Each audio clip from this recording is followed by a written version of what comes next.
तो तुला राशि वालों, आप सभी का बहुत बहुत स्वागत करते हैं तुला राशि भिंड यूट्यूब चैनल में। बंधुओं, इस मकर संक्रांति की रात आपके घर यह एक आत्मा आने वाली है। जी हाँ बंधुओं, इस आत्मा का आपसे बहुत गहरा नाता है, बरसों का नाता है। यह आत्मा आपके घर में रात्रि के समय आएगी, या तो मकर संक्रांति की रात या उसके बाद 13 दिनों की रातों में लगातार यह आपके पास आएगी। जी हाँ बंधुओं, 13 दिनों तक। यदि आपने इस आत्मा को नहीं पहचान पाया, इसकी जरूरत, इसकी मांग को पूरा नहीं कर पाया, तो हो सकता है कि आपके साथ इतनी बड़ी अनिष्ट घटना घट जाए जिसके बारे में आप सोचकर भी अंदर से दहल जाएंगे। जी हाँ बंधुओं, इस आत्मा की मांग यदि आपने पूरी नहीं की तो आपकी जिंदगी में भयंकर से भयंकर घटनाओं की शुरुआत हो सकती है। यहाँ तक कि आपको मृत्यु तुल्य कष्ट भी प्राप्त हो सकते हैं। शास्त्रों में कहा गया है कि जिस संसार में हम रहते हैं इसे मृत्यु लोक कहा जाता है, और इसके परे भी 14 लोक और होते हैं। 7 लोक पृथ्वी के नीचे और 7 लोक पृथ्वी के ऊपर। और इन्हीं लोकों में जिन आत्मिक शक्तियों को प्रवेश नहीं मिल पाता है, वे आत्मिक शक्तियां इसी मृत्यु लोक में भूत प्रेत पिशाच बनकर भटकती रहती हैं और समय समय पर विशेष मौकों और अवसर पर लोगों के ऊपर हावी होकर अपनी इच्छाओं की पूर्ति करती रहती हैं। कभी कभी आपने अक्सर यह देखा होगा कि सब कुछ आपकी जिंदगी में अच्छा चल रहा है, तभी अचानक बुरी घटनाओं की शुरुआत हो जाती है। फिर एक दो नहीं, एक के बाद एक कई बुरी और नकारात्मक घटनाएं घटनी शुरू हो जाती हैं। आपका काम धंधा व्यापार या रिश्ते नातों में प्रेम खूब अच्छा चल रहा होगा, लेकिन अचानक किसी दिन से ऐसा होता है कि नकारात्मक घटनाएं घटनी शुरू होती हैं। काम धंधा व्यापार ठप होना शुरू हो जाता है, कर्जा बढ़ता जाता है और रिश्ते नातों में भी लगातार तनाव की स्थिति बनी रहती है। ऐसा कैसे हो सकता है कि जो चीजें बिल्कुल अच्छी हैं, अचानक उन चीजों में इतनी बुराई, इतनी नकारात्मकता कैसे आ सकती है? ऐसा इसीलिए होता है बंधुओं कि हम भले ही इस संसार में रहकर उन नकारात्मक भूत प्रेत की शक्तियों को देख नहीं पाते हैं, लेकिन उन्होंने हमें चारों ओर से घेर रखा है। और जैसे ही कोई विशेष समय, अवसर या फिर कोई ऐसी परिस्थिति बनती है जिसमें ये भूत प्रेत की नकारात्मक शक्तियां जातक के ऊपर हावी हो सकती हैं, तो इन परिस्थितियों का, इस समय काल का, ये भूत प्रेत पिशाची शक्तियां तुरंत लाभ लेती हैं और आपके ऊपर हावी हो जाती हैं। एक बार ये शक्तियां किसी के ऊपर हावी हो जाएं तो पूरा जीवन ही नरक बन जाता है। जी हाँ बंधुओं, इनसे पीछा छुड़ा पाना लगभग नामुमकिन है, क्योंकि इनके स्पष्ट संकेत कभी मिलते ही नहीं हैं। मिले जुले से संकेत मिलते हैं। जातक सोचता है कि उसका भाग्य ही खराब है, उसके कर्मों में ही कहीं कोई दोष है, और वह जीवन भर कष्ट सहता रहता है। और उसके कष्ट के सहारे जो शक्ति उसके ऊपर हावी है, जो भूत प्रेत पिशाची शक्तियां उसके ऊपर प्रभाव डालकर बैठी हैं, वे आनंद लूटती रहती हैं। पूजा करेगा वह इंसान और उसका फल मिलेगा उस भूत प्रेत पिशाच को, और उसे आनंद मिलेगा। जी हाँ बंधुओं, इसीलिए आपने देखा होगा कि लोग चाहे दिन रात पूजा करें, रोज मंदिरों के चक्कर लगाएं, कितनी ही पूजा पाठ करें, फिर भी उन्हें उसका नाम मात्र को भी फल प्राप्त नहीं होता है। आपके साथ भी अक्सर ऐसा ही होता है। ऐसा इसलिए है क्योंकि ये जो शक्तियां आपके ऊपर हावी बैठी हैं, आपको घेर कर बैठी हैं, ये आप तक पूजा पाठ के पुण्य प्रताप को, फल को आने ही नहीं देती हैं। ये उन्हें स्वयं ग्रहण कर लेती हैं और खुद ऊर्जावान हो जाती हैं और आपको परेशान की परेशान ही रहने देती हैं, क्योंकि आपकी परेशानी, आपके दुख तकलीफ और आंसू ही तो इन भूत प्रेत पिशाची शक्तियों का भोजन होता है। तो अब मकर संक्रांति की रात और उसके बाद 13 रातें ऐसी गुजरेंगी जिनमें कि ये भूत प्रेत और पिशाची शक्तियां आपके पास, आपके घर में आएंगी। आपके ही नहीं, और भी बहुत सारे लोग हैं जिनके घरों में ये पिशाची शक्तियां जाएंगी, उनसे कुछ मांग करेंगी। सांकेतिक होंगे इनके आने के संकेत और इनकी मांग। जी हाँ, अलग अलग मांगे होती हैं। इनकी मांग क्या है, इनके संकेत क्या हैं, और आपके ऊपर कोई पिशाची शक्ति हावी है, इसका प्रमाण क्या है, संकेत क्या है, सब कुछ आपको हम बताएंगे। और 13 दिन ही क्यों, उससे ज्यादा क्यों नहीं, या फिर मकर संक्रांति की रात ही क्यों? ऐसा क्या खास है इस रात्रि में, यह भी हम आपको बताएंगे। बंधुओं, कहने का मतलब यह है कि यह जो कार्यक्रम है, यह आपके जीवन के उस कमजोर हिस्से को आपको बताएगा जिसके बारे में कोई बात नहीं करना चाहता है। और यदि कोई बात करता भी है तो ऐसे ऐसे मूर्ख लोग हैं जो उल्टी सीधी बातें करके चले जाते हैं, सही समाधान नहीं बताते हैं, सही तरह से समस्या को भी नहीं जानते हैं, केवल सुनी सुनाई बातों को कह सुनकर चले जाते हैं।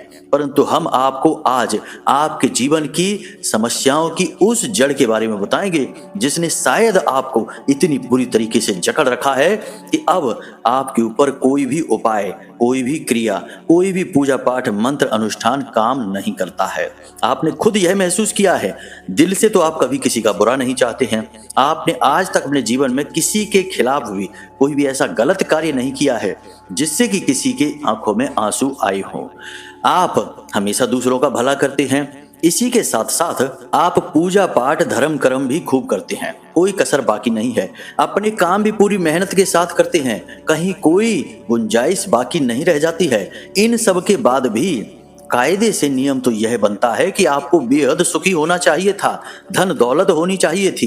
बेशक भरमार ना हो, लेकिन इतनी धन दौलत तो होनी चाहिए जिसमें कि आपकी और आपके अपनों की जरूरतें पूरी होती रहें।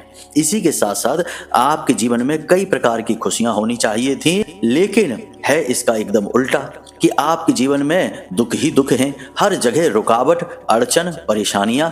कभी कोई कहता है कि ग्रह खराब हैं, कभी कोई कहता है कि पितृ पूर्वज नाराज हैं, कभी कोई कहता है कुल देवी या देवता नाराज हैं।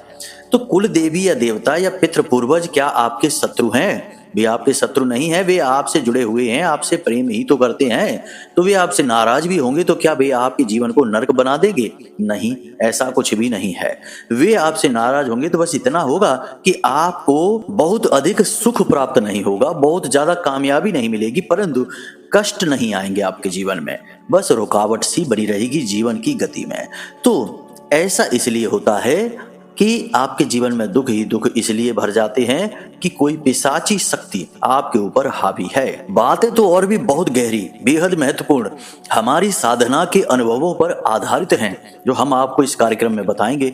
महामाई का आदेश है, इसीलिए आपको ये बातें हम बता रहे हैं। हम जब भी ध्यान में बैठते हैं तो महामाई हमारे दिमाग में, मन मस्तिष्क में कुछ ऐसे विचार, ऐसे संकेत भेजती हैं कि उन्हें हम माई का आदेश मानकर आपके लिए कार्यक्रम बनाने लगते हैं। फिर जो विचार जो हम बोलते हैं वह सब भी महामाई ही अपने अनुभूति के आधार पर विचार हमारे मन में डालती रहती हैं और हम बोलते रहते हैं। यानी यह कह सकते हैं कि महामाई की वाणी है जो आप तक पहुंचना चाहती है।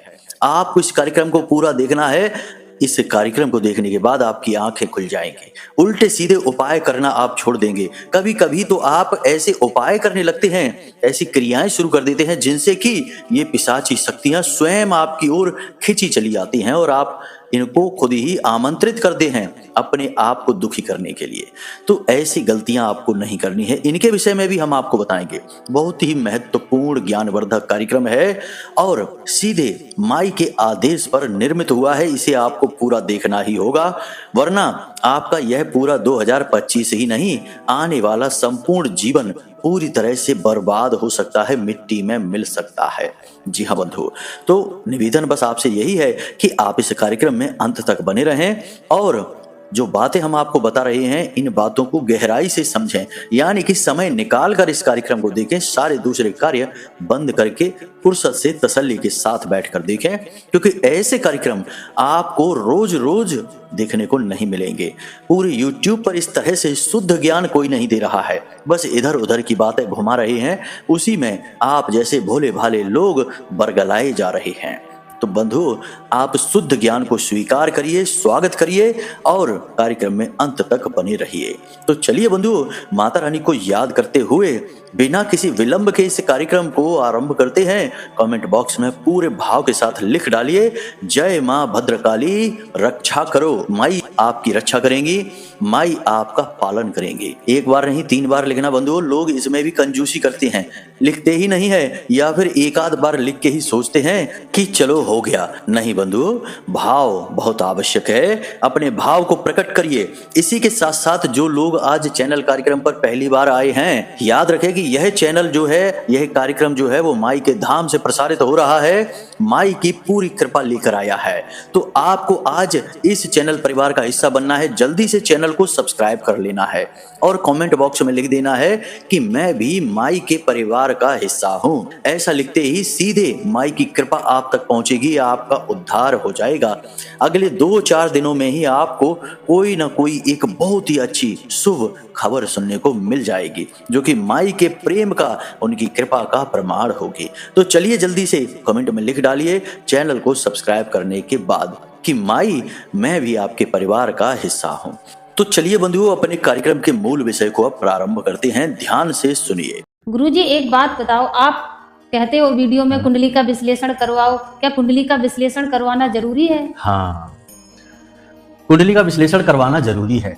क्यों जरूरी है? देखो, जैसे हम बीमार होते हैं तो हम डॉक्टर के पास जाते हैं, अपनी रिपोर्ट लेकर जाते हैं और रिपोर्ट के आधार पर डॉक्टर हमें दवाइयां देता है और वे दवाइयां जब हम खाते हैं तो हमें आराम भी मिलता है और हम जल्दी ठीक भी हो जाते हैं। बजाय इसके कि हम ऐसे ही अंदाजे से दवाइयां लेते रहें, खाते रहें, कभी ठीक होंगे, कभी नहीं होंगे, कभी रिएक्शन भी हो सकता है। आपकी कुंडली जो है वह आपकी रिपोर्ट है, आपका एक्सरे है कि आपके जीवन में कहाँ कष्ट है, कौन सी ग्रहों की दशाएं हैं जो आपको रोक रही हैं, परेशानी आपके जीवन में पैदा कर रही हैं। कोई दोष तो नहीं है, जैसे पितृ दोष होता है, ग्रहों से अलग अलग ग्रहों से जनित होता है। कोई अनिष्ट ग्रह योग तो नहीं है, कोई बाधा तो नहीं है। तो ये आपकी रिपोर्ट है।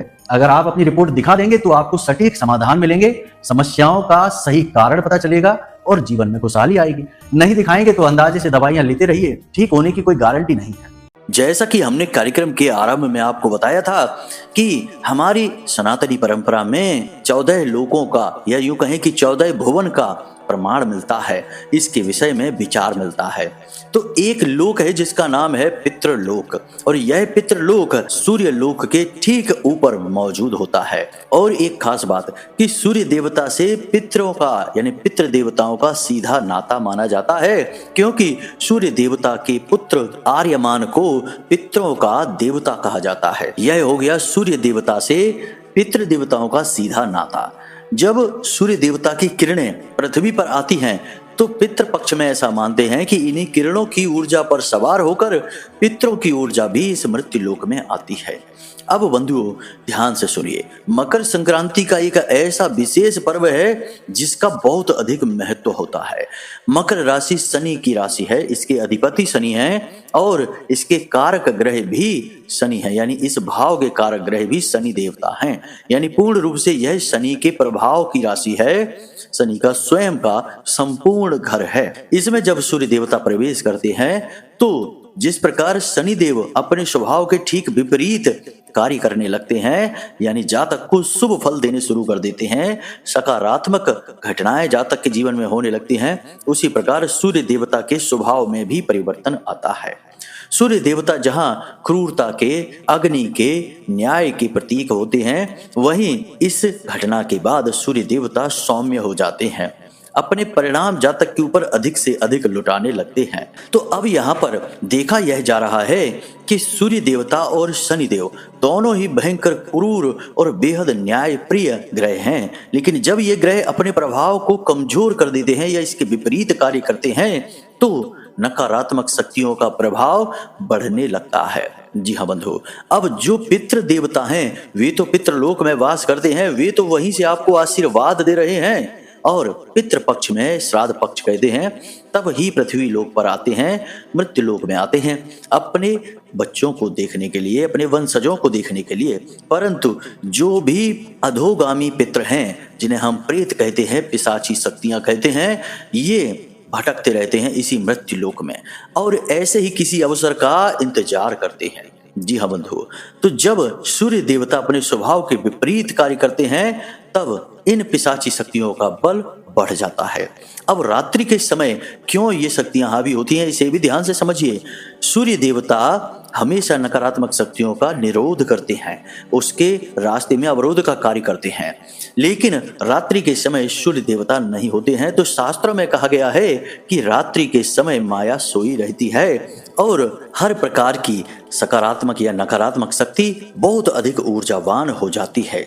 इसीलिए जो बड़ी बड़ी साधनाएं करने वाले साधक हैं, बहुत ही विशेष अनुष्ठान पूजा पाठ करने वाले साधक हैं, वे रात्रि के समय ही विशेष गुप्त साधनाएं करते हैं। जो सकारात्मक साधनाएं करते हैं सात्विक शक्तियों की, वे भी, और जो तंत्र मंत्र और नकारात्मक शक्तियों की साधना करते हैं वे भी रात्रि में ही साधना करते हैं। तो इससे आपको यह समझ में आ गया कि नकारात्मक शक्ति यानी कि जो प्रेत हैं वो बहुत बलिष्ठ हो जाते हैं इस समय में, और 13 दिनों तक प्रेत बलिष्ठ रहते हैं, क्योंकि सूर्य देवता अपने प्रभाव को कम करके रखते हैं, यानी कि सौम्य हो जाते हैं। जी हाँ बंधु, अब इसी समय काल पर प्रेत हावी होने की कोशिश करते हैं आप जैसे भोले भाले लोगों पर, और आपके घर में प्रवेश कर जाते हैं। अब आपको यह कैसे पता चलेगा कि आपके घर में, आपके जीवन में कोई प्रेत घूम रहा है आपके आसपास या आपके ऊपर हावी हो चुका है? तो इसके कुछ स्पष्ट संकेत हैं, ध्यान से सुनिए। आप जब रात्रि के समय सोएंगे, मकर संक्रांति की रात्रि के बाद से आपको ये संकेत देखने हैं, और जैसे ही संकेत दिखें तो एक बहुत शक्तिशाली उपाय हम आपको बताएंगे आगे कार्यक्रम में। उस उपाय को कर लेना है, आपको इन प्रेतों से तुरंत राहत मिल जाएगी। ये प्रेत आपके घर को छोड़कर भाग जाएंगे। तो ध्यान से सुनिए कि रात्रि के समय जब आप सोते हैं तो आपको 2 तरीके के सपने आएंगे, या तो बहुत ही डरावने से सपने जिसमें कि कोई साया आपके पीछे पड़ा होगा, आपको मारना चाहता होगा, या जिसे देखकर आपको भयंकर भय लगेगा, आप डर के मारे थर थर कांपने लगेंगे। या फिर बहुत ही नीचता वाले संकेत आएंगे, कामुक सपने आएंगे, जिनके बारे में सोचकर भी आपको अच्छा नहीं लगेगा कि आपने यह सपना क्यों देख लिया। ऐसे सपने यदि आपको आने शुरू हो जाएं तो समझ जाइए कि आपके घर में कोई पिशाची शक्ति प्रवेश कर चुकी है। इसी के साथ साथ अचानक से आपको अपने घर में कुछ दुर्गंध सी महसूस हो, चलने की आवाजें रात्रि के समय महसूस हो, और अक्सर आपको अचानक किसी तरफ देखने में ऐसा लगे जैसे कोई खड़ा था और फिर दोबारा देखने पर वह वहां ना दिखाई दे, तो ये भी संकेत है कि कोई पिशाची शक्ति आपके घर में आ चुकी है। एक जातक हैं जिनसे हमारी बात हुई थी, बोले गुरुजी कुछ दिनों से ऐसा लग रहा है हमारे घर में कि अचानक हम किसी कोने की तरफ देखें या किसी तरफ देखें तो ऐसा लगता है जैसे कोई खड़ा था, या हमारे बगल या पीछे की तरफ ऐसा लगता है जैसे कोई खड़ा हुआ है, लेकिन मुड़कर देखो तो कोई नहीं दिखता है। हमें तो बहुत भय लगता है।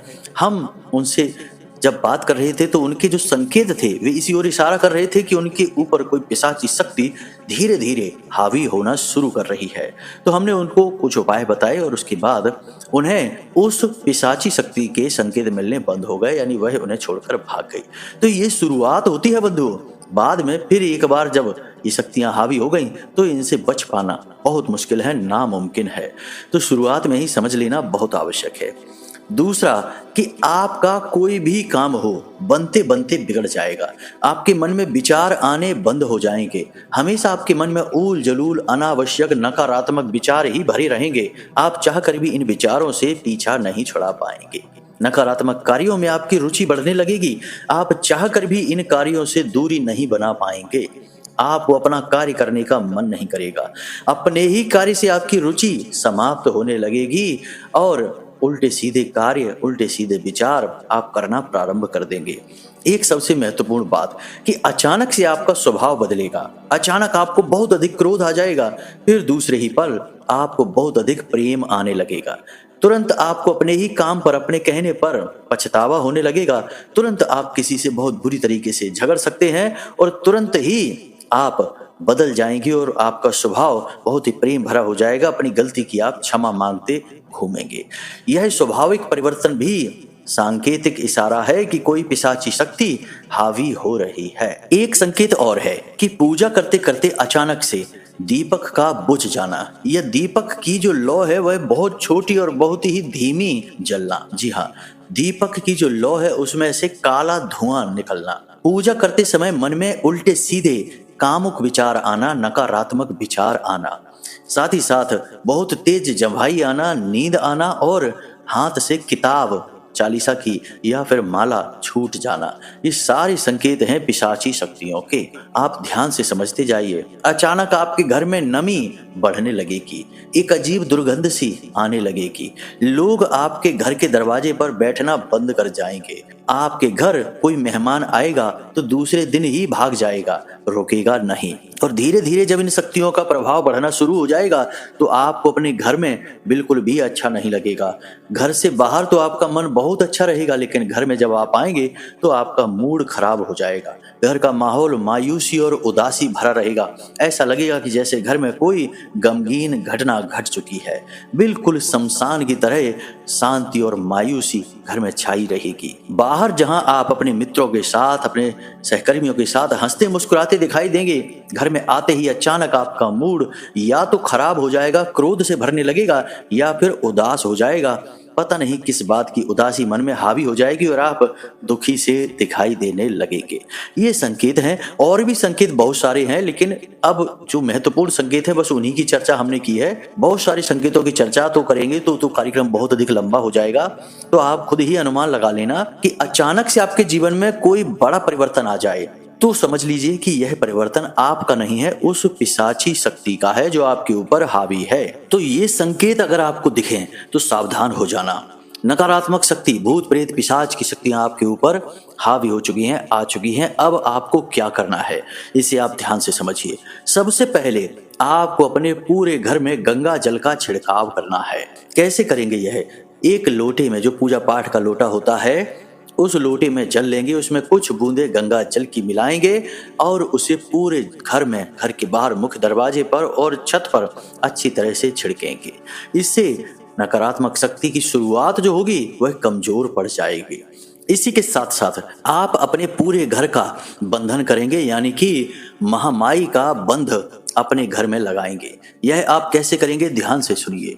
किसी भी शनिवार के दिन आप इस क्रिया को कर सकते हैं या फिर किसी भी रात्रि को कर सकते हैं। हर रात्रि महारात्रि है, माई की रात्रि है। तो ध्यान से सुनिए, आपको पीली सरसों लानी है। पीली सरसों लगभग 1 मुट्ठी, और इस पीली सरसों को आपको एक कटोरी में रखनी है। पीतल की कटोरी या प्लेट होनी चाहिए, और इस पीली सरसों को आपको महामाई के चरणों में रखनी है, यानी माँ बगलामुखी की फोटो के नीचे रखनी है। यदि फोटो आपके घर में नहीं है तो आप महाकाली के चरणों में रख सकते हैं, या फिर फोटो बाजार से ला सकते हैं माँ बगलामुखी की। अब आपको रात्रि के समय यानी 11 और 12 बजे के बीच में, क्योंकि माँ बगलामुखी का जो अवतरण है वह रात्रि को 12 बजे माना जाता है, तो रात्रि को 11 और 12 बजे के आसपास आपको अपने पूजा घर में जाना है। गाय के घी का दीपक जलाना है, पीले रंग की चौकी लगानी है, उस पर महामाई को विराजमान करना है, पीला प्रसाद चढ़ाना है और पीले पुष्प चढ़ाने हैं। खुद भी पीले आसन पर बैठना है, पीले ही वस्त्र पहनने हैं। यदि पीले वस्त्र ना हो तो पीले रंग का चद्दर भी आप ओढ़कर बैठ सकते हैं। अब इसके बाद आपको महामाई के सामने रखे हुए जो सरसों के दाने हैं उन्हें उठाना है। यह काम बहुत बारीक है, इसे थोड़ा सोच समझकर करना है। एक दूसरी प्लेट लेनी है और जो दाने हैं उन्हें थोड़े से आप अपनी हथेली पर लें, और उन सरसों के दानों में से जो शुद्ध सरसों के दाने हैं उनमें से एक एक दाना उठाते जाइए। मतलब कि खंडित नहीं होनी चाहिए वे दाने। एक दाने को उठाइए जो अखंड हो और इस मंत्र का जाप करिए। मंत्र आपके मोबाइल की स्क्रीन पर दिखाई दे रहा है। यह माँ बगलामुखी का स्तंभन मंत्र है। इस मंत्र को हम बोल नहीं सकते हैं क्योंकि इसे हर वक्त बोलना ठीक नहीं है। आप इसे देख लीजिए और इसे याद कर लीजिए। तो हर एक दाने को उठाने के बाद, हाथ में लेने के बाद इस मंत्र का उच्चारण करके इसे दाने को अगली प्लेट में डाल देना है। ऐसे आपको 108 दाने तैयार करने हैं। समझ में आ गई है आपको बात कि जो सरसों आपने 1 मुट्ठी ली थी उसमें से जो अखंड सरसों है उसके 108 दाने इस मंत्र के उच्चारण के साथ आपको अगली प्लेट में डालने हैं। इस तरह यह सरसों इस मंत्र से जागृत हो उठेगी और यह बंद लगाने के लिए बिल्कुल तैयार हो जाएगी। महामाई का स्तंभन मंत्र ब्रह्मास्त्र विद्या है, दुनिया का सबसे महाशक्तिशाली मंत्र है। शास्त्रों में तो यहाँ तक कहा गया है कि बड़े से बड़ा शस्त्र विफल हो सकता है परंतु यह महामंत्र कभी विफल नहीं होता है। तो आपने 108 दाने तैयार कर लिए हैं अभिमंत्रित करके। अब आपको यह सरसों के दाने महामाई के चरणों में फिर से रख देनी है और जो बच गए हैं दाने उन्हें वापस उठाकर जहां से लाए थे वहीं रख देना है। उनका इस पूजा पाठ से अब कोई लेना देना नहीं है। इसके बाद आपको उन दानों को वहीं रखने के बाद कुछ देर माता रानी से हाथ जोड़कर निवेदन करना है कि हे महामाई, आप हमारी रक्षा करें। कोई भी नकारात्मक शक्ति हमारे घर में हो या हमारे ऊपर हावी हो, भूत प्रेत पिशाच कोई भी, आप इन सब से हमारा पीछा छुड़ाइए। इस प्रकार निवेदन करते रहना है, हाथ जोड़कर बैठे रहना है और इंतजार करना है कि घड़ी में रात्रि के 12 बज जाएं। जैसे ही रात्रि के 12 बजें आप इन 108 दानों को उठा लें और अपने घर के हर एक कोने में जाएं। सबसे पहले अपने घर के मुख्य दरवाजे पर जाएं और वहां पर जाकर इस मंत्र को बोलते हुए कुछ दाने बाहर की ओर फेंक दें। फिर अपने घर के हर एक कोने में जाकर कुछ दाने फेंके वहां पर इस मंत्र को बोलते हुए। फिर अपने घर की छत पर जाकर चारों दिशाओं में इन दानों को उछाल दें। इस प्रकार यह आपके घर का बंधन हो चुका है। अब कोई भी शक्ति हो, कैसी भी शक्ति, भूत प्रेत पिशाच महाशक्ति हो भूतों की, वह भी भाग जाएगी। महामाई के बंधन के आगे टिक नहीं सकती है। तो इस क्रिया को आप कर लें। इसके बाद आपको जो संकेत मिल रहे थे वे मिलने बंद हो जाएंगे और जीवन में जो नकारात्मकता आई थी वह भी दूर हो जाएगी। बंधुओं, जो हमने ज्ञान आपको दिया है यह बहुत ही अमूल्य है। इस ज्ञान को कोई आपको दे नहीं सकता है क्योंकि यह स्वयं की साधनाओं पर, सिद्धि पर आधारित है और कोई साधक ही जब इस ज्ञान को किसी को देगा तो वह काम करेगा। कोई मूर्ख अज्ञानी केवल सुनकर किसी को बता देगा तो यह ज्ञान कार्य ही नहीं करेगा। जी हाँ बंधु, क्योंकि साधना में मेहनत लगती है, माई की सेवा में मेहनत लगती है। माई की सेवा जो करेगा उसे लाभ मिलेगा, फल मिलेगा। तो बंधु, इसी के साथ साथ इस कार्यक्रम को यहीं समाप्त करते हैं। यदि फोन करना है, कुंडली विश्लेषण कराना है तो नंबर केवल वीडियो में और डिस्क्रिप्शन में है। कहीं और से नंबर उठाकर फोन मत करना, वरना आपके साथ धोखेबाजी, ठगी हो सकती है। तो चलिए बंधु, इस कार्यक्रम को यहीं समाप्त करते हैं। हमेशा हंसते रहिए, मुस्कुराते रहिए, सकारात्मक रहिए और महामाई पर अपनी आस्था और विश्वास बनाए रखिए क्योंकि आपका उद्धार वहीं से होना है। तो प्रेम से बोलिए जय माई की, जय मां भद्रकाली। महामाई आपकी रक्षा करें। धन्यवाद।